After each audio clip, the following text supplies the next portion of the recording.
बिस्मिल्लाहिर्रहमानिर्रहीम। अस्सलामुअलैकुम नाज़रीन। तमाम तारीफ़ें अल्लाह ताला की पाक ज़ात के लिए जो तमाम जहानों की खालिक, मालिक और परवरदिगार है, और लाखों करोड़ों अरबों खरबों दरूद और सलाम अल्लाह ताला के आखिरी नबी और रसूल हज़रत मोहम्मद मुस्तफ़ा अहमद मुज्तबा सल्लल्लाहु ताला अलैहि वसल्लम पर। नाज़रीन, आज की इस वीडियो में हम लोग एक केस के बारे में जानेंगे। ये भी एक बहुत अहम केस है क्योंकि ये मुफाद आमा का केस है। तो ये Punjab protection of women violence act 2016 पर जो अमल दरामद नहीं हो रहा, उसके मुतल्लिक़ एक केस है। तो चलते हैं इसकी तफसील जानने के लिए अगली स्लाइड पर। नाज़रीन, पहले तो ये बता दूं कि ये केस लाहौर हाई कोर्ट में पेश हुआ है और जो जज थे वो थे जस्टिस अली ज़िया बाजवा साहब, और दरख्वास्त गुजार जो थी वो एक खातून थी, शबनम दिल साहिबा।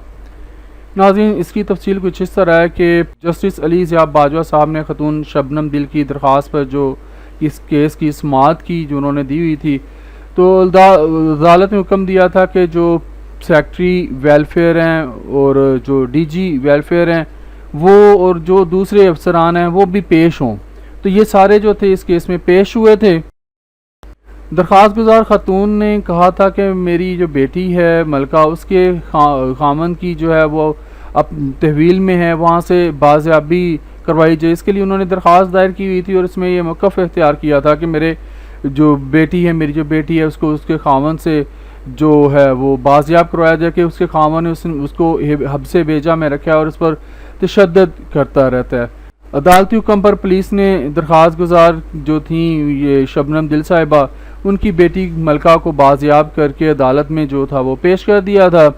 मेडिकल रिपोर्ट आई तो मेडिकल रिपोर्ट में जो बाज़याब होने वाली खातून थी मलका, उस पर तशद्दुद भी साबित हो गया। जस्टिस अली ज़िया बाजवा साहब ने पंजाब वुमेन प्रोटेक्शन एक्ट 2016 पर अमल दरामद ना होने पर सेक्रेटरी जो सोशल वेलफेयर थे उनसे इफ्तिसार किया कि इसको क्यों इम्प्लीमेंट नहीं किया गया, तो वो तसल्ली बख्श जवाब जो था वो नहीं दे सके थे।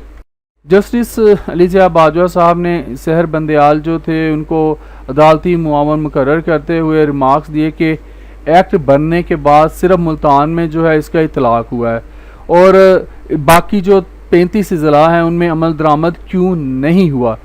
इस हवाले से अदालत की जो है वो मावनत की जाए, इस एक्ट का इतलाक़ क्यों नहीं हुआ ये बताया जाए और इसके नफाज में क्या मुश्किलात हैं ये भी जो है अदालत को बताई जाएँ ताकि इन मुश्किलात को दूर किया जा सके, क्योंकि ये मुफाद आमा का एक अहम केस है। अदालत ने नाज़रीन फ्री कैन को सुनकर जो है इस जुम्मा के रोज़ जो है फ़ैसला करने का फ़ैसला किया है। ये जो जुम्मा शूरा के बाद आ रहा है, तो कल 17 अगस्त थी। 17 अगस्त को जो सेक्रेटरी सोशल वेलफेयर थे उनको कहा था कि वो पूरे कागजात के साथ जो है वो अदालत में पेश हों, तो वो पेश हुए थे। तो नाज़रीन, जुम्मे को इसका फ़ैसला होगा, इंशाल्लाह इसके फ़ैसले से आपको आगाह किया जाएगा।